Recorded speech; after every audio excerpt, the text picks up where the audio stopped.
Howdy everyone, and welcome to the Serial Geek TV YouTube channel. My name is James Etok, and today I present to you 50 things about Evil-Lyn. So without any further ado, let us begin. Although impossible to see in the cartoon, her irises are actually cat-like. See? She was once bested by an earthling in physical combat. She makes this face when she hears He-Man's voice. Her run cycle looks like this. Stratos, the winged warrior, seemed to have a personal grudge against Evil-Lyn. Let me out! Oh, put me down! As you wish. Her name may be one of the best puns of the series. Evil-Lyn, Evil-Lyn, Evil-Lyn. Get it? Around a campfire, she confides in Teela the real reason she sides with Skeletor. I have no loyalty to Skeletor. It's his power I want. Someday, I'll seize it from him, and then all Eternia will feel my might. Her cartoon character model was initially designed to mirror her action figure and sport the skull motif on her headpiece. At the 11th hour, this was removed. However, the skull actually appears in some of the earliest animated sequences on the series, though you won't be able to see it as the motif was painted black in order to hide it. But check out this animation cell. See? There it is. She was voiced by the late, great Linda Gary, who also voiced Teela, the Sorceress, Queen Marlena, Driel, Chakotay, Glimmer, Madame Raz, Shadow Weaver, Scorpia, Sweet Bee, Entraptor, to name a few. She should never ever trust Trapjaw. It was her idea, Skeletor. If she'd been coloured like her action figure, she would have looked like this. Yowza. In the Season 2 episode No Job Too Small, Evil-Lyn takes great delight in complimenting He-Man's physicality. And so, He-Man, those great, gorgeous muscles of yours are totally useless. Oh my.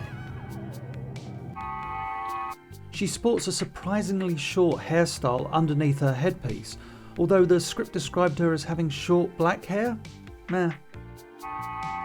She possessed a far better and somewhat cooler hairstyle when she was disguised as Majestra. Evil-Lyn once teamed up with both Skeletor and the Sorceress, and they put on a pretty good light show. She once sat upon Queen Marlena's throne. 2 times she teamed up with Triclops, with him playing henchman to her very shouty commands. Use your Distavision, fool! Sadly, Evil-Lyn did not make one single appearance in the She-Ra series. Even Triclops made a single appearance. She has a tendency to raise her voice and get quite angry. Enough, you fool! Do you think I can do nothing without Skeletor? Ha! Think again! Although she makes the same voice when she is happy. I did it! I did it! Even when she whispers, she sounds rather angry.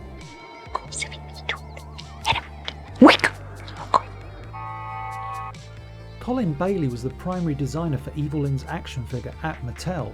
In his original illustration, he actually muses calling the character Sultra. Transforming herself into a fireball in order to make a quick exit is something she has performed on more than one occasion. She pulls this expression when she attempts to convince Sibylline that she wants to be friends. She can fire beams from her eyes, which on one occasion turns Merman into stone, or Moonrock.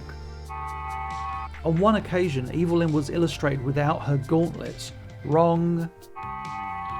When it comes to lying to Skeletor, she's pretty awful. What's this? Oh, nothing. I can see it right in front of me, Evil-Lyn, so it's not nothing. In the episode Ordeal in the Darklands, Evil-Lyn bizarrely disappears from the plot, having tricked Kor the Sorcerer into believing He-Man and Man-at-Arms kidnapped his daughter.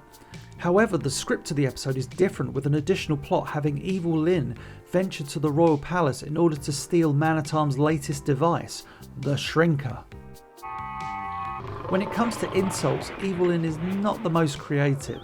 Hand me, you big cat! She clearly enjoys the company of Panther. She really loses her patience with Webster in the episode Journey to Stone City. I'll tell Skeletor. No! Skeletor has been trying to break into Castle Grayskull for years. Now it's my turn. And if we gain the power, I intend to share it with no one! At times, her magical wand appears to change size, even in the same scene. She once transformed Kothos into a sand slug. When Kothos took his revenge, she compared his treatment of her to that of a flugelmouse.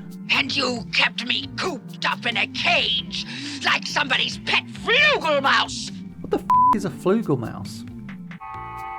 Humiliation taught Evil-Lyn a lesson about revenge. Revenge is never sweet, which is the name of the episode. Subtle? I don't think so. She is one of the very few villains to have wielded He-Man's Sword of Power. She engaged in a very odd team-building exercise with Clawful, which led to this moment. Her magic keeps her from feeling thirsty or hungry, true fact.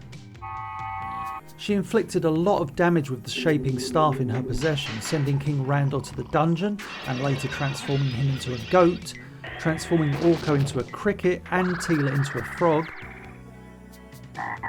turning He-Man into a gold statue, transforming the sorceress into a tree, and sadly herself into a snake creature with little wings. On occasion, she has teamed up with some of the other villains on Eternia, including Gorgon, who wields a truly awesome back scratcher, and the dreaded Dark Dream.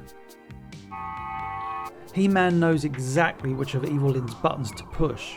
Oh, you make it too easy. Skeletor would have done better. Not quite that easy! She actually saved the sorceress from Shigora's hideous spell, transforming the Guardian of Castle Grayskull from a hideous harpy back into her human form, although she does it rather begrudgingly. As Filmation began work on the He-Man series, they had yet to be presented with Evil-Lyn as a character, and so Desira was created, primarily by writer Robbie London. No final design was given to Desira, but numerous artists at the time came up with their own in-house concepts. Skeletor fails to understand her brand of humour. Evil-Lyn, what do you want? Your power, Skeletor! What?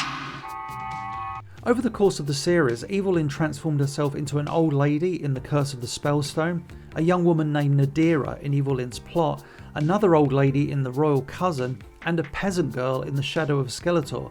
There are also a couple of others, but these are the most notable and script-serving. On one occasion she attacks Skeletor. It didn't go particularly well. She and Webster carved a pretty impressive bust of Skeletor. What? She used her seductiveness to convince Squinch that she admired He-Man, so that he gave He-Man a box which paralysed the most powerful man in the universe. Good work, Squinch, you little moron. She can magically produce ropes from her fingers, well, at least when the script dictates it. Every once in a while, she'll actually try to put out a fire.